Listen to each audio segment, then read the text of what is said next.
मंत्र जाप मग दृढ़ विश्वासा, मंत्र जाप मग दृढ़ विश्वासा, मंत्र जाप मग दृढ़ विश्वासा, मंत्र जाप मग दृढ़ विश्वासा, पंचम वदन से दृढ़ प्रकाशा, पंचम वदन से दृढ़ प्रकाशा। मंत्र जाप मम दृढ़ विश्वास। मंत्र का जाप करना है भगवान का, लेकिन कैसे? ऐसे ही नहीं कि बैठ करके और राम राम राम राम कर रहे हैं, नहीं। मंत्र जाप मम दृढ़ विश्वासा, भगवान के ऊपर विश्वास करके। भी कह रहा था ना विश्वास की बात, भगवान का जाप करो तो विश्वास से, क्योंकि शास्त्र कहते हैं विश्वासम फलम दायकम। जब हमारा विश्वास परिपूर्ण होता है तो हमें फल प्राप्त होता है। परमात्मा के ऊपर विश्वास करके मंत्र का जाप करो। अरे प्रहलाद जी क्या करते थे हो? एक बड़ा प्यारा पद है कि राम कथा कितनों ने लिखी, पर तुलसी सी मर्याद कहां है, और नरसिंह बसे प्रति खंभन में, पर प्रगटाने को प्रहलाद कहां है। नरसिंह आज भी हर खंभों में विराजमान है, लेकिन तुम विश्वास तो करो। विश्वास करके आज भी तुम कह दो कि भगवान यहां है, तो परमात्मा वहां से प्रकट हो जाएगा। लेकिन आपका विश्वास परिपूर्ण होना चाहिए। जब आपका विश्वास होगा तो भगवान आपको आप जहां से चाहोगे वहां से प्रकट कर लोगे, लेकिन विश्वास होना चाहिए। मंत्र जाप मम दृढ़ विश्वासा, विश्वास हो तो क्या नहीं हो सकता है।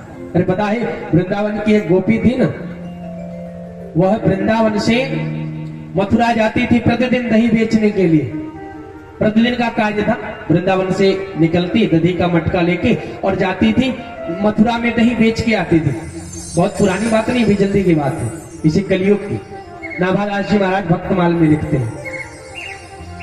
लेकिन दिक्कत क्या थी? बोले ऐसे घूम करके कुछ दूर से घाट पर जाना पड़ता था, और वहां से नाव पकड़ के उस पार बेचारी जाती थी, क्योंकि पहले पुल की व्यवस्था थोड़ी नहीं थी, पहले पुल नहीं होता था।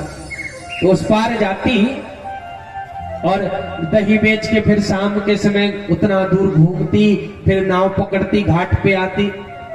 50 पैसे बेचारी के जाने के लगते, 50 पैसे आने के लगते, 1 रुपया रोज का खर्चा होता था। लेकिन एक दिन जब ये मथुरा में दही बेच रही थी, तो भगवान की कृपा से इसकी दही आज जल्दी बिक गई। और जब दही जल्दी बिक गई तो यह वहां से आने लगी, तो इसने क्या देखा कि एक जगह कथा हो रही थी। तो इसने सोचा कि आज दही बिक ही गई है, तो क्यों ना आज बैठ करके 2 मिनट भगवान की कथा ही श्रवण कर लूं, क्यों ना बैठ करके कथा सुन लिया जाए। कथा में बैठी तो जो महात्मा जी थे वो कथा कर रहे थे कि भटक रहे हो संसार में करी करी भ्रष्टाचार, भटक रहे हो संसार में करी करी भ्रष्टाचार, और जो जाना चाहे भव से पार तो बोलो राधे श्याम। बोलो राधे श्याम बोलो तो आप भवसागर से पार हो जाओगे। अब देखिए इसका विश्वास, उस महात्मा जी के शब्दों पर इसका विश्वास हो गया। और जब वहां से कथा सुन के ये निकली तो इसने सोचा कि मैं फालतू का नाव का पैसा बर्बाद करती हूँ, एक तो घूम के जाना पड़ता है। अरे जब राधे श्याम कहने से व्यक्ति भवसागर पार हो सकता है, तो क्या जमुना में नहीं पार हो जाऊंगी? क्या जमुना नहीं पार हो जाऊंगी? राधे श्याम कहते हुए जमुना में प्रवेश कर गई। और विश्वास का फल भगवान देख रहे थे। भगवान ने कहा आज अगर ये जमुना में डूब गई ना तो नाक कट जाएगी। भगवान ने कहा कि तू विश्वास करके प्रवेश की है तो जा। जैसे पृथ्वी पे चलती थी उसी तरह जमुना के जल पे राधे श्याम कहते हुए उस पार हो गई। अब तो इसका अच्छा हो गया, क्योंकि घूम के जाना पड़ता था, 50 पैसे लगते भी थे। अब रोज ये राधे श्याम कहते हुए घुस जाए और सीधा इस पार आ जाए, फिर बेच के राधे श्याम कहते फिर इस पार से। 1 महीने बीत गए। अब 1 महीने बाद इसके मन में विचार आया कि एक महीने में मेरे तो बहुत सारे पैसे बच गए और काफी समय भी बचा, क्योंकि घाट पे घूम के जाना पड़ता था। तो क्यों ना जिस गुरुजी ने इतना प्यारा मंत्र बताया है, उन गुरुजी के पास चलूं और उनको थोड़ा अपने घर पे बुला के और थोड़ा सा भोजन करा दूं। क्यों ना चलूं। गई गुरुजी से कही, गुरुजी मैं चाहती हूं कि आप हमारे घर थोड़ा सा प्रसाद पालें। गुरुजी ने कहा ठीक है, जरूर पालेंगे। एक काम करना, सुबह तुम मुझे लेने आ जाना, क्योंकि मैंने तुम्हारा घर नहीं देखा है। बोले ठीक है गुरुजी, मैं आ जाऊंगी। तो प्रातः काल उठी, जल्दी जल्दी इसने भोजन बनाया और भोजन बनाने के बाद पहुंच गई गुरुजी के पास। बोली गुरुजी चलिए ना, भोजन तैयार हो गया है। गुरुजी को लेकर के आई, लेकर के आ रही थी तो गुरुजी ने सोचा कि घाट पे तो ले जा नहीं रही है, क्योंकि जिधर से ये आती थी उधर से ये गुरुजी को ले जाना चाहती थी। लेकर के पहुंची, गुरुजी ने सोचा क्या पता यही नाव की व्यवस्था की हो। लेकिन जब पहुंचे गुरुजी तो क्या देखते हैं, यहाँ कोई नाव नहीं, कुछ भी नहीं। अब इसने गुरुजी का हाथ पकड़ा और राधे श्याम कहते हुए जल में घुसने लगी। गुरुजी जैसे ही एक पांव अंदर डाले तो गले तक पानी। गुरुजी ने कहा अरे मर जाऊंगा, कहां लेकर के जा रही है, मर जाऊंगा। मेरा बेटा थाने में है, रिपोर्ट लिखवा दूंगा कल तेरे नाम से। अब ये जल के ऊपर आई तो राधे श्याम बोलना प्रारंभ की।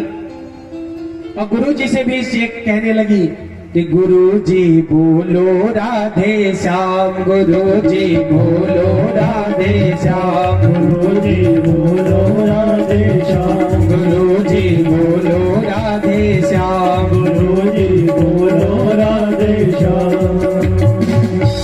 कि यमुना क्या भव सागर में, गुरुजी को समझा रही है कि यमुना क्या भव सागर में, इसी मंत्र का काम गुरुजी बोलो राधे श्याम, गुरुजी बोलो राधे श्याम, गुरुजी बोलो राधे श्याम, गुरुजी बोलो राधे श्याम, गुरुजी बोलो राधे श्याम, गुरुजी बोलो राधे श्याम। लेकिन गुरुजी तो राधे श्याम बोले नहीं। अब ये गुरुजी को खींचते हुए ले जाए और गुरुजी ने जब दृष्टि देखा कि ये तो पानी के ऊपर खड़ी है, गुरुजी ने कहा हो लगता है ये कोई चुड़ैल है, या तो ये डाइन है, कि है चुड़ैल जादूगरनी अथवा पटमारिनी नार। लगता है ये कोई चुड़ैल है या फिर कोई डाइन है, कि है चुड़ैल जादूगरनी अथवा बटमारिनी नार। यही सोच कर गुरुजी झट करने लगे पुकार, बचाओ राधावर घनश्याम, बचाओ राधावर घनश्याम, बचाओ राधावर घनश्याम, बचाओ राधावर घनश्याम, बचाओ राधावर घनश्याम, बचाओ राधावर घनश्याम। और जब गुरुजी कहने लगे बचाओ राधावर घनश्याम, तो गुरुजी भी जल के ऊपर और दोनों हाथ पकड़ करके उस पार हो गए। गुरुजी ने कहा देवी आप हो कौन? तो इसने कहा गुरुजी मैं हूं तो एक साधारण ग्वालिनी, लेकिन आपने उस दिन कहा था कि जो है भगवान का नाम लेने से, राधे श्याम कहने से भवसागर पार हो जाता है। मैं सोची जमुना क्या नहीं पार हो पाऊंगे, तो जाने लगी। गुरुजी के आंखों में अश्रु आ गए। बोले मैं मंच से कहता तो बहुत कुछ हूं, लेकिन मुझे खुद अपनी बातों पर विश्वास नहीं है, और जब विश्वास नहीं होता तो उसका फल हमें कभी भी मिलता। विश्वासम फलम दायकम। इसीलिए